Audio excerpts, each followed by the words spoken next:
ওম শান্তি।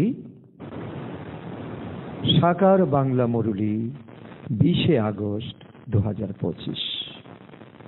আজকে বাবা বলেছেন, মিষ্টি বাচ্চারা, শ্রীমত অনুসারে চলে সবাইকে মুক্তি, জীবন মুক্তি পাওয়ার রাস্তা বলে দাও। সারাদিন কেবল এই কাজই অর্থাৎ ধান্দা করতে থাকো। তো আজকে এই ঈশ্বরীয় মহাবাক্যের মর্মার্থ এক লাইনে বাবা যা আমাদের শিক্ষা দিতে এসেছেন তা হলো শ্রীমতকে বুঝতে হবে। এই অন্তিম সময়ে এখন মতান্তরের কোনো অভাব নেই। মনমত, পরমত, গুরুমত, শাস্ত্রমত। আর ভগবান বলছেন, এই সময় যখন তোমরা শূদ্র থেকে ব্রাহ্মণ হয়েছ, এখন তোমাদের প্রয়োজন শ্রীমত, অর্থাৎ স্বয়ং ভগবানের মতে চলে তোমরা যখন পবিত্র হবে, শুদ্ধ হবে, আচার আচরণের যখন সুন্দরতা আনবে, চালচলনে যখন পরিবর্তন আনবে, তখন তোমাদের মনে, বচনে, কর্মে এক শক্তি আসবে, পাওয়ার আসবে। আর এই ভাবনা নিয়ে যখনই কাউকে তুমি ঈশ্বরের কথা বোঝাবে, মুক্তির কথা বোঝাবে, জীবন মুক্তির কথা বোঝাবে, তখন তার তীর লেগে যাবে এবং সে সত্যি সত্যি মুক্তির জন্য নিজেকে তৈরি করবে, জীবন মুক্তির জন্য নিজেকে তৈরি করবে। আর মুক্তি হলো এক, হলো পবিত্র হয়ে, স্বেচ্ছায় পবিত্র হয়ে ঘরে যাওয়া, আর হলো অন্তিম সময়ে বিভিন্ন প্রাকৃতিক দুর্যোগের চাপা পড়ে বোমের আঘাতে বিধ্বস্ত হয়ে শক্ত সাজা খেয়ে পবিত্র হয়ে ঘরে যাওয়া। তো সারাদিন বাবা বলছি কি, এই ধান্দা, এই কর্মই তুমি করতে থাকো। আজকের প্রশ্ন, বাবা এমন কোন সূক্ষ্ম বিষয়ের জ্ঞান শুনিয়েছেন যেটা ভালোভাবে বুঝতে হবে? কোন সূক্ষ্ম বিষয়ের জ্ঞান বুঝিয়েছেন? উত্তর, এক, শতযুগ হলো অমরপুরী। ওখানে আত্মা একটা শরীর ত্যাগ করে অন্য শরীর ধারণ করে, কিন্তু মৃত্যুর নাম সেখানে থাকবে না। তাই ওই দুনিয়াকে মৃত্যুপুরী বলা হয় না। নাম্বার 2, শিব বাবার রচনা সীমাহীন। বর্তমান সময়ে কেবল তোমরা ব্রাহ্মণরাই হলে ব্রহ্মার রচনা। ত্রিমূর্তি ব্রহ্মা বলা হয়, কিন্তু ত্রিমূর্তি শিব বলা হয়, কিন্তু ত্রিমূর্তি ব্রহ্মা বলা হয় না। বাবা এইসব সূক্ষ্ম বিষয়ের জ্ঞান শুনিয়েছেন। এইসবের উপর চিন্তন করে নিজেকেই বুদ্ধির জন্য আহার প্রস্তুত করতে হবে। অত্যন্ত সূক্ষ্ম কথা বাবা বুঝিয়েছেন যে শতযুগে এক শরীর ত্যাগ করে অন্য শরীর ধারণ করা, তার সাক্ষাৎকার হবে। আমি অমুক মায়ের গর্ভে গিয়ে আমি জন্মগ্রহণ করছি। সেখানে কান্নাকাটি থাকবে না, শোকের দুনিয়া থাকবে না, সেখানে তাকে অমরপুরী বলা হবে। আর এখানে হচ্ছে অকাল মৃত্যু, তাই এখানে এই সময়টাকে বলা হয় মৃত্যুপুরী। দ্বিতীয় কথা বাবা বলছেন যে এই বিশ্বের এখন 850 কোটি আত্মা, সকলে হলো শিবের রচনা, অর্থাৎ আত্মা সকলে শিবের সন্তান। আর ব্রহ্মার রচনা হলো লিমিটেড, এই সময় যারা মুখবংশাবলী ব্রাহ্মণ হয়েছে, অর্থাৎ আমরা। তৃতীয়ত বাবা বলেছেন যে এই দুনিয়াতে বলা হয় ত্রিমূর্তি ব্রহ্মা, বাস্তবে ত্রিমূর্তি শিব। কারণ তিনি এই যখন বিশ্ব পরিবর্তন করতে এসেছেন, তিনি এখন 3 দেবতা তৈরি করেছেন, ব্রহ্মা, বিষ্ণু, শঙ্কর। তাদেরকে তিনি দিয়ে করান, কিন্তু তিনি নিজে করেন না। তো এই সবাইয়ের উপর চিন্তন করে, চিন্তা করে, তো নিজের বুদ্ধির খোরাক নিজেকেই তৈরি করতে হবে। যত বিবেকবান হবে, বুদ্ধিবান হবে, যত মনের খোরাক, বুদ্ধির খোরাক শক্তিশালী করতে পারবে, ততই মানুষের কাছে পৌঁছাবে, পুণ্যের অনেক বড় লিস্ট তৈরি হবে, অনেক বড় জমার খাতা তৈরি হবে। আর এটাই ভগবান চাইছেন। ভগবান বলছেন, আমি তো নিরাকার, আমি তো এই কাজ করতে পারি না। আর এই সময় শ্রীমত পেয়ে শ্রীমতের আধারে তোমরা এই কাজ করতে হবে। ওম শান্তি। ত্রিমূর্তি শিব ভগবান বাচ, কিন্তু দুনিয়ার মানুষ ত্রিমূর্তি ব্রহ্মা বলে দেয়। বাবা বলেছেন, কি বলেছেন? ত্রিমূর্তি শিব ভগবান বাচ। এই সময় আমরা এই শিব বাবার থেকে এখন উবাচ শুনছি। এটাই হলো প্রকৃত গীতা। এই মুরলীর আধারে আমরা এখন শিব বাবার থেকে যে ভক্তিতে যা কিছু আমরা নিচে নেমে গেছি, সেই নিচে থেকে বাবা এখন আমাদেরকে উপরে উঠিয়ে আনছেন। ত্রিমূর্তি ব্রহ্মা ভগবান বাচ তো বলো না, ত্রিমূর্তি শিব ভগবান বাচ বলা যায়। তো ওরা শিব শঙ্করকে মিলিয়ে দিয়েছে। এই বিষয়টা তো একেবারে স্পষ্ট। ত্রিমূর্তি ব্রহ্মার পরিবর্তে ত্রিমূর্তি শিব ভগবান বাচ বলতে হবে।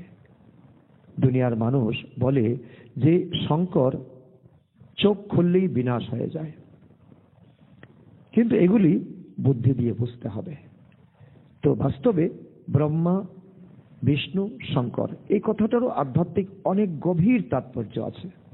তো ব্রহ্মা, যিনি দাদা লেকরাজ ছিলেন, ওনাকে তো ব্রহ্মলোক নিবাসী শিব বাবা এসে ওনার শরীরে প্রবেশ করেন বলে ওনার নাম রেখেছেন ব্রহ্মা। আর পরবর্তী জীবনে তিনি হবেন নারায়ণ এবং মাম্মা হবেন লক্ষ্মী। এই দুইজনে মিলে এই সত্যযুগী সংসারকে পালনা দেবেন। আর এই জন্য বলা হয়েছে ব্রহ্মার দ্বারা স্থাপনা, বিষ্ণুর দ্বারা পালনা। এই সময় আমরা ব্রাহ্মণ হয়েও পালনা দিচ্ছি, আর প্রকৃত পালনা হবে বিষ্ণুর দ্বারা। আর শঙ্করের চোখ খুললেই দুনিয়া বিনাশ। বাস্তবে শঙ্কর হলো এক কাল্পনিক কথা। শঙ্কর হলো বাস্তবে আমাদের স্থিতি। এই বিষয়টা অত্যন্ত গুরুত্ব দিয়ে বুঝতে হবে। শঙ্কর হলো স্থিতি। যত আমাদের এই ত্রিনয়ন আমাদের খুলবে, দিব্য নেত্র আমাদের খুলবে, চোখ খুলতেই বিনাশ। কারণ সত্যযুগে যত আত্মা যাবে, সেই আত্মার পার্সেন্টেজ যখন জ্ঞান পেয়ে যাবে, ধারণাবান হয়ে যাবে, তো এই দুনিয়া বিনাশ হয়ে যাবে। বিনাশের তো অল্প সময়ের প্রয়োজন। তিনজনের ভূমিকাই প্রধান। ব্রহ্মা এবং বিষ্ণুর তো 84 জন্মের অনেক বড় ভূমিকা আছে। বিষ্ণু এবং প্রজাপিতা ব্রহ্মার অর্থ তোমরা বুঝেছ। তিনজনেরই মুখ্য ভূমিকা রয়েছে। ব্রহ্মার জন্য গায়ন আছে আদম বা আদিদেব। আদিদেব তো অর্থাৎ দি গ্রেট গ্রেট গ্র্যান্ডফাদার। প্রজাপিতার মন্দিরও আছে। তো এটা হলো বিষ্ণুর অথবা কৃষ্ণের অন্তিম 84তম জন্ম। এটা বুঝতে হবে। কারণ দাদা লেকরাজ হলো বিষ্ণু বা কৃষ্ণ, যাই বলা হয়, তো ওনার অন্তিম জন্ম 84তম জন্ম হলো দাদা লেকরাজ। আর এই জন্মেই তিনি শূদ্র হয়ে গিয়েছিলেন, আর ভগবান ওনার শরীরে প্রবেশ করে ওনার নাম রেখেছেন ব্রহ্মা। আর ওনাকে দিয়ে এখন হাজার হাজার লক্ষ লক্ষ ব্রাহ্মণ বানিয়েছেন। তো এই জন্মে নাম রাখা হয়েছে ব্রহ্মা। প্রমাণ করে দেখাতে হবে, প্রমাণ করে দেখাতে হবে যে ব্রহ্মা থেকেই বিষ্ণু। এই ব্রহ্মা থেকে বিষ্ণু হতে লাগে এক জন্ম, আর বিষ্ণু থেকে ব্রহ্মা হতে লাগে 84 জন্ম। তো এটা বাবা বলে কি, যারা ভাষণ করবে তাদের মধ্যে অনেক চাতুর্যতা থাকতে হবে, তারা অনেক দৃঢ়শালী হতে হবে। প্রমাণ করে বোঝাতে হবে যে ব্রহ্মা যিনি, ইনি এখন ফরিস্তা হয়, তিনি দেবত্ব লাভ করবেন। অত্যন্ত বোঝার মতো বিষয়। ব্রহ্মা হলেন শিব বাবার দত্তক নেওয়া সন্তান। এরা দুজনে হলেন শিব বাবার সন্তান। ব্রহ্মাও শিব বাবার সন্তান, আর বিষ্ণু শিব বাবার সন্তান। প্রকৃতপক্ষে সন্তান তো একজন। যিনি ব্রহ্মা তিনি তো পরবর্তী জন্মে বিষ্ণু হন এবং কৃষ্ণ হন, একই তো। আসলে ব্রহ্মাই হলো শিব বাবার সন্তান, অর্থাৎ একসঙ্গে আমরা বলি বাপ দাদা। ব্রহ্মা যদি অলৌকিক পিতা হয়, আর শিব বাবা হলেন দাদু, ঠাকুর দাদা। এখানে বিষ্ণুর নামই আসে না। বিষ্ণু তো হবে সত্যযুগে। প্রজাপিতা ব্রহ্মার দ্বারা শিব বাবা স্থাপনা করছেন, বিষ্ণুর দ্বারা তো স্থাপনা করছেন না, ওনার পার তো সত্যযুগে। শিব বাবার যেমন সন্তান রয়েছে তেমন ব্রহ্মারও সন্তান রয়েছে, কিন্তু বিষ্ণুর ক্ষেত্রে বলা যাবে না এত সন্তান, কারণ সত্যযুগে হবে পবিত্রতার আধারে, যোগবলের আধারে সন্তান সন্ততি 1 বা 2। আর এই সময়ে ব্রহ্মা কোনো কুকবংশাবলী ব্রহ্মা সন্তান হবে না। আমরা ব্রহ্মার মুখ দিয়ে জ্ঞান পেয়ে, শিব বাবার দ্বারা মুখ দিয়ে জ্ঞান পেয়ে আমরা ব্রাহ্মণ হয়ে যাব। তো ব্রহ্মারও অনেক সন্তান, শিব বাবার তো সারা দুনিয়াই শিব বাবার সন্তান, তো লক্ষ্মী নারায়ণের তো এত সন্তান হওয়া সম্ভব নয়। তো এগুলো হলো বুদ্ধির খাদ্য। তো যত এই বিষয়ে আমরা তো গভীর চিন্তা করব, তত আমাদের বুদ্ধি প্রসারিত হবে, ততই আমরা পবিত্র হব, শুদ্ধ হব, আর আমরা যাকেই বোঝাবো তারা মুক্তি এবং জীবন মুক্তিতে যেতে পারবে। নিজের খাবার নিজেই বানাতে হবে। সব থেকে বেশি পার্ট রয়েছে বিষ্ণুর, তাই 84 জন্মের বিরাট রূপ বিষ্ণুর ক্ষেত্রে দেখানো হয়, ব্রহ্মার নয়। কারণ ভক্তিতে বিরাট রূপের চিত্র দেখানো হয়েছে, কিন্তু সেখানে দুঃখের বিষয়, সেখানে শিব বাবাকে গম করে দেওয়া হয়েছে আর ব্রাহ্মণকে গম করা দেওয়া হয়েছে। সেখানে দেখিয়েছে মুখের মধ্যে দেখানো হয়েছে দেবতাদের চিত্র, আর বুকের মধ্যে দেখানো হয়েছে ক্ষত্রিয়দের চিত্র, পেটের মধ্যে শূদ্র, পেটের মধ্যে বৈশ্য, পায়ের মধ্যে শূদ্র। তবে বিরাট রূপের চিত্র বিষ্ণুর ক্ষেত্রে দেখালে হলেও তো আগে ব্রহ্মার নাম উচ্চারণ করা হয়। ব্রহ্মার খুব অল্প সময়ের ভূমিকা আছে, এই সময় 100 বৎসরের এই সঙ্গম যুগ। তাই বিরাট রূপের চিত্রতে বিষ্ণুতে দেখানো হয়, বিষ্ণুর 4টে হাত দেখানো হয়। বাস্তবে ওইসব অলঙ্কার তো বাস্তবে ব্রাহ্মণের জন্য, শঙ্খ চক্র গদা পদ্ম। আমাদের শঙ্খের মতো পবিত্র আমাদের বাণী হতে হবে, আমাদের সদর্শন চক্র চালাতে হবে, আদি মধ্য অন্তকে জেনে সত্য ত্রেতা দ্বাপর কলিতে আমাদের জন্ম কতবার হয়েছে, কি করে হয়েছে। তো গদা মানে বিকারকে দমন, আর পদ্ম মানে এই সময় কমল পুষ্পের মতো পবিত্র হওয়া। তো এইসবগুলো ভালোভাবে বোঝার মতো এবং বোঝানোর মতো বিষয়। কোনো মানুষ এগুলা বোঝাতে পারবে না যারা জ্ঞানকে জানবে না। বাবা নতুন নতুন পদ্ধতি বোঝাচ্ছেন। বাবা বলছেন বাচ্চারা, ত্রিমূর্তি শিব ভগবান কথাটাই ঠিক আছে, তাই না? আর এটাকে অনেক গুরুত্ব দিয়ে তোমাদের সকলকে বোঝাতে হবে। ব্রহ্মা, বিষ্ণু এবং শিব, এদের মধ্যে প্রজাপিতা ব্রহ্মাকেই সন্তান বলা যাবে, বিষ্ণুকে সন্তান বলা যাবে না। হয়তো বিষ্ণুকেও রচনা বলা হয়, কিন্তু প্রথমে তো ব্রহ্মা রচনা হবে, কারণ ব্রহ্মাকে তিনি অ্যাডাপ্ট করেন, এবং ব্রহ্মা উনি সৃষ্টির কাজ কমপ্লিট করে তিনি ফরিস্তা হয়ে যান। পরবর্তী সময়ে তিনি ফরিস্তা থেকে দেবতা হন, তখন তো তিনি নারায়ণ উপাধি পান, এবং সঙ্গে লক্ষ্মীকে নিয়ে এই 2 রূপ নিয়ে বিষ্ণু চতুর্ভুজ বলা হয়। তো তারপর তিনি ভিন্ন ভিন্ন নাম রূপ ধারণ করেন। তো বিষ্ণুর মুখ্য পার্ট, বিষ্ণুই মুখ্য পার্ট করেন, কারণ বিষ্ণু শতযুগ থেকে একেবারে কলিযুগের অন্তিম পর্যন্ত। ব্রহ্মার পার্ট তো বর্তমান সময়ে অতীব অল্প সময়, 100 বৎসরের পার্ট। তাও ব্রহ্মা বাবা সময় পেয়েছেন 60 বছর থেকে 93 বছর, 33 বছর সময় পেয়েছেন।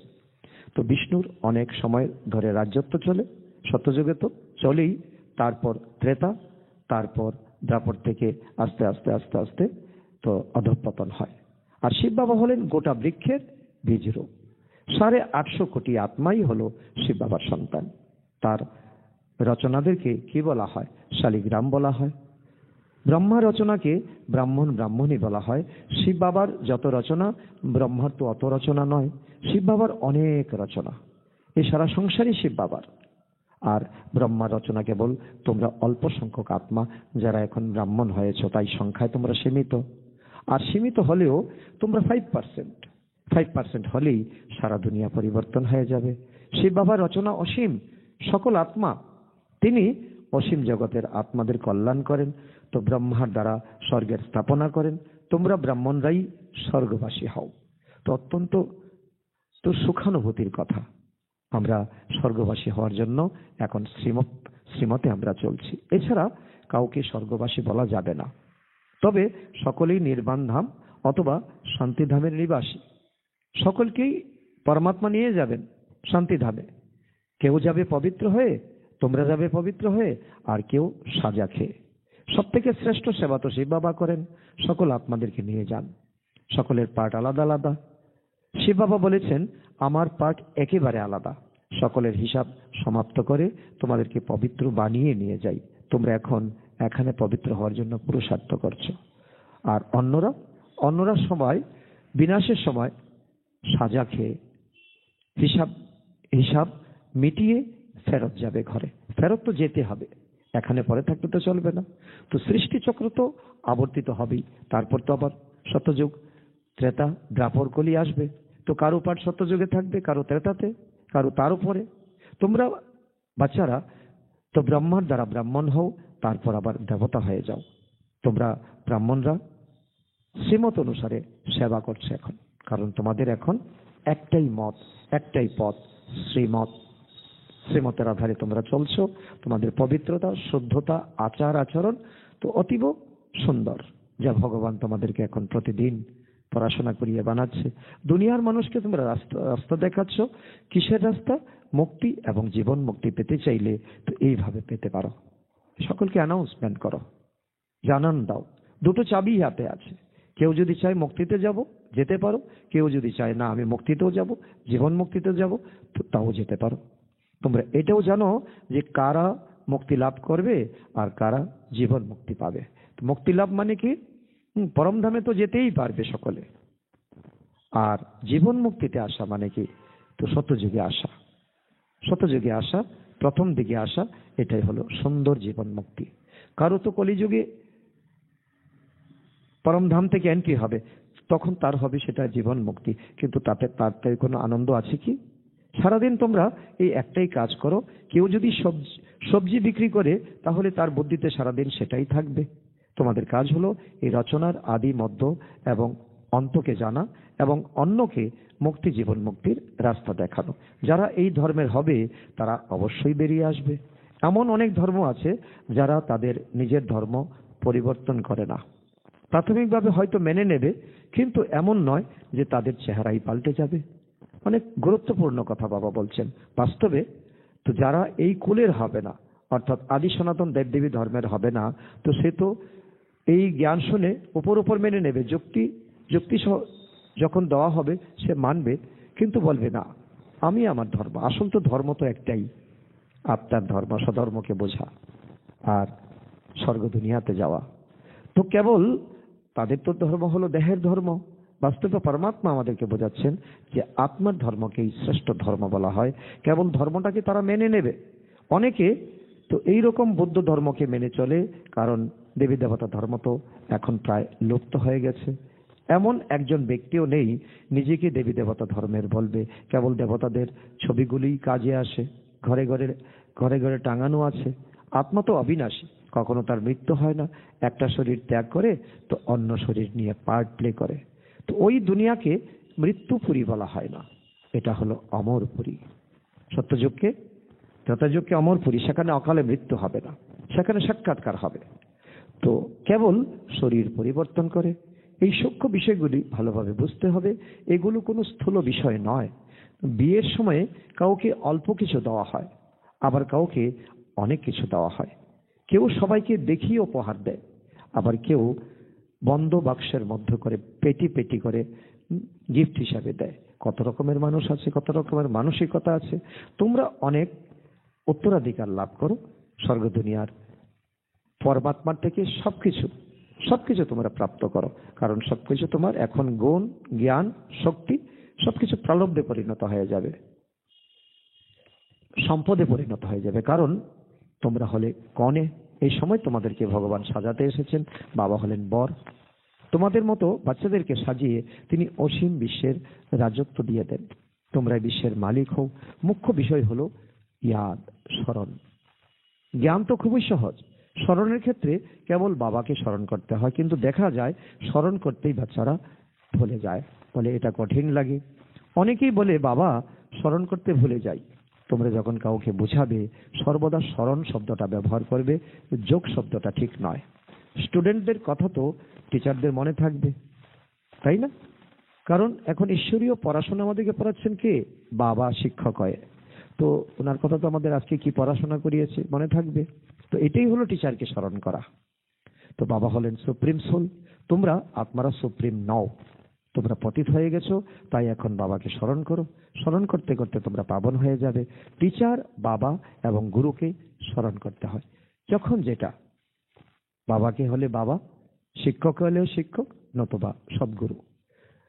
দুনিয়ায় তো গুরুরা বসে বসে শাস্ত্র পাঠ করে আর মন্ত্র দেয়।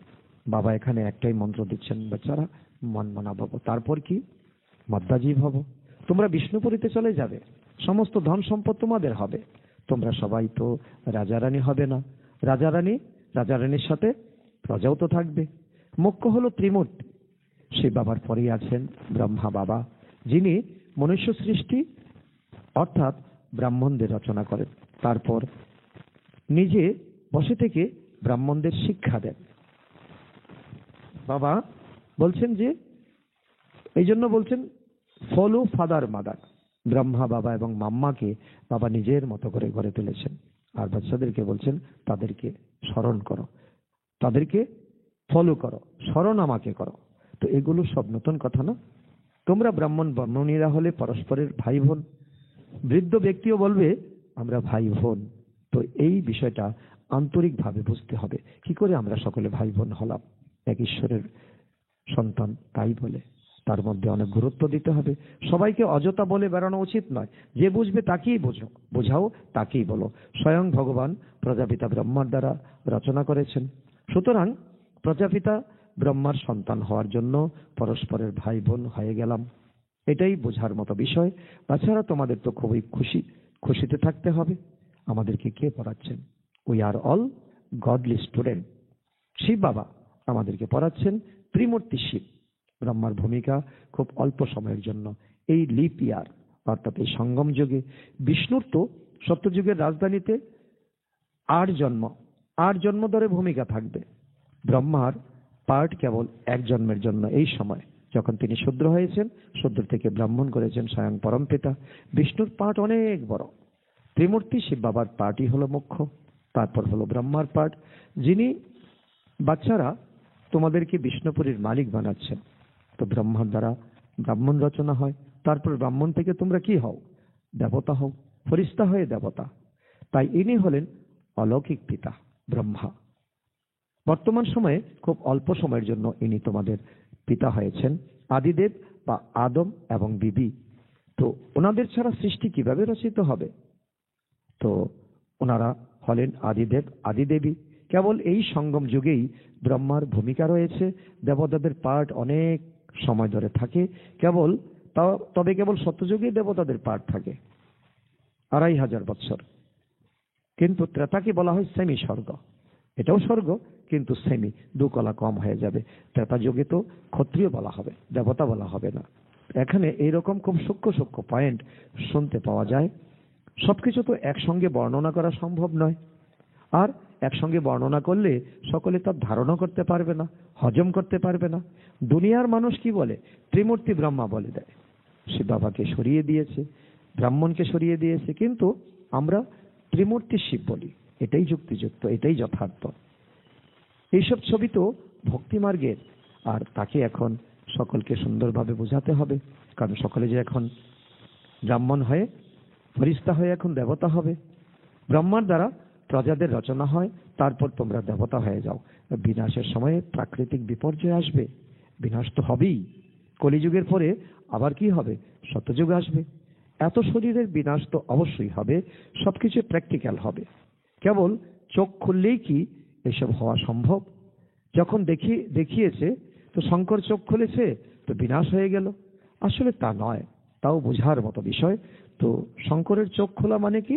আমরা 5% ব্রাহ্মণ আত্মা যখন হয়ে যাব, জ্ঞানে টৈটম্বর হয়ে যাব, তখন আমাদের মধ্যে যখন তো এই প্রকৃত জ্ঞান আসবে, আমাদের দিব্য নেত্র যখন খুলবে, তো এই স্থিতি যখন আমাদের আসবে, তখন এই দুনিয়া বিনাশ হয়ে যাবে। যখন স্বর্গ হারিয়ে যায় তখনও ভূমিকম্প ইত্যাদি হবে। আর যখন এই পুরাতন দুনিয়া যখন বিনাশ হয়ে যখন নতুন দুনিয়া আসে তখনও ভূমিকম্প হয়। তাহলে কি সেই সময় শঙ্কর এরকম চোখ খুলবে? সত্যযুগে, সত্যযুগ থেকে ত্রেতা যুগ পের হয়ে যখন দ্বাপর যুগ আসে তখনও কিন্তু ভূমিকম্প হবে, কারণ এখানেও গায়ন আছে। তো গায়ন আছে না, দ্বারকা বা লঙ্কা জলের নিচে চলে গেছে। তো এটা হলো কি, তো ত্রেতা যুগ দ্বাপর যুগে চলে গেছে, তখনও কিন্তু ভূমিকম্প হয়েছে। দ্বারিকা দ্বাপর যুগে, দ্বারিকা জলের নিচে চলে গেছে। তো বাবা এখন বোঝাচ্ছেন, আমি পাথরের মতো বুদ্ধিকে পারসের মতো বানাতে এসেছি। মানুষ চিৎকার করে ডাকছে, হে পতিত পাবন এসো। তো পতিত পাবন কোনো গঙ্গা জল নয়, হ্যাঁ, অন্য কিছু নয়। হে পতিত পাবন তুমি এসো, এসে এই দুনিয়াকে পবিত্র করে দাও। কিন্তু মানুষ এটা বুঝে না যে এখন কলিযুগ চলছে, এরপরে সত্যযুগ আসবে। বাচ্চারা, তোমাদের তো খুশিতে নৃত্য করা উচিত। ব্যারিস্টার যখন পরীক্ষায় পাশ করে তখন তারা ভাবে এরপর আমি অনেক উপার্জন করব, তারপর আমি বাড়ি বানাবো, আরো কত কিছু। তোমরা এখন সত্যিকারের উপার্জন করছো, স্বর্গে তোমরা সবকিছু নতুন পাবে। ভেবে দেখো, সোমনাথ মন্দিরে কত কিছু ছিল। এরকম কেবল একটা মন্দির তো থাকবে না। তো ওই মন্দিরের স্থাপনার পর 2500 বছর হয়ে গেছে, বানানোর জন্য সময়ও লেগেছে। তারপর নিশ্চয়ই পূজা হয়েছে। তারপর সেই মন্দির এসে লুট করে নিয়ে গেছে আগা খা 17 বার। ইতিহাসের প্রতি পাতায় লেখা আছে। সঙ্গে সঙ্গে তো লুট করতে আসবে না, কিছুদিন লুট করলো, তারপর আবার সাজানো হলো, আবার আসলো, আবার লুট করে নিয়ে গেল। তো এরকম অনেক মন্দির ছিল, পূজা করার জন্য মন্দির বানানো হতো। তোমরা এখন জানো যে আমরা বাবাকে স্মরণ করে কোথায় যাব? স্বর্ণযুগে, সত্যযুগে চলে যাব। আত্মা পবিত্র হয়ে যাবে। পরিশ্রম তো করতে হবে, পরিশ্রম না করলে কি চলবে? এক সেকেন্ডে জীবন মুক্তির গায়ন রয়েছে, কিন্তু এভাবে কি পাওয়া যায়? তো এটা বোঝা যায় যে বাচ্চা হলে অবশ্যই পাওয়া যায়। তাহলে নিজেকে বাচ্চা মনে করতে হবে, বাচ্চা হওয়ার কোয়ালিটি ধারণ করতে হবে। অর্থাৎ শ্রীমতে চলে বাবা হেডলাইনে বলেছেন, শ্রীমতে চলে সকলকে মুক্তি, জীবন মুক্তির রাস্তা দেখাতে হবে। নতুবা শুধু ঢোল পিটালাম, মুখে মুখে বললাম, জ্ঞান নেই, যোগ নেই, ধারণা নেই, সেবা নেই, তাহলে কেউ শুনবে না। তাহলে মনে করবে পুরাতন দুনিয়ার মতো এইটাও একটা কথা। তোমরা এখন মুক্তিধামে যাওয়ার জন্য পুরুষার্থ করছো। তো বাবাকে স্মরণ করতে তোমরা স্মরণ করছো, 8 ঘন্টা স্মরণ করতে হবে দিনে দিনে। বাবা তোমাদের মতো বাচ্চাদের বুদ্ধিকে পরিশ্রুত করছে। বাবা বলছেন, আমি তোমাদেরকে খুব গুজ্জ থেকে গুজ্জ বিষয় জ্ঞান শোনাই। তো আগে এরকম বলিনি যে আত্মা বিন্দু পরমাত্মা বিন্দু। তোমরা হয়তো বলবে যে আগে কেন বলনি? তো বাবা বলে, ড্রামাতে ছিল না। আগে তোমরা ভক্তির থেকে এসেছো, তাহলে আগে যদি বিন্দু বলতাম তাহলে তোমরা ধাক্কা খেতে হজম করতে পারতে না। ধীরে ধীরে ধীরে ধীরে তোমাদের যোগ্য করে দিয়েছি, যোগ্য করে তুলেছি। এটা হলো রাবণের রাজত্ব। রাবণের রাজত্বে সবাই দেহ অভিমানী হয়ে গেছে।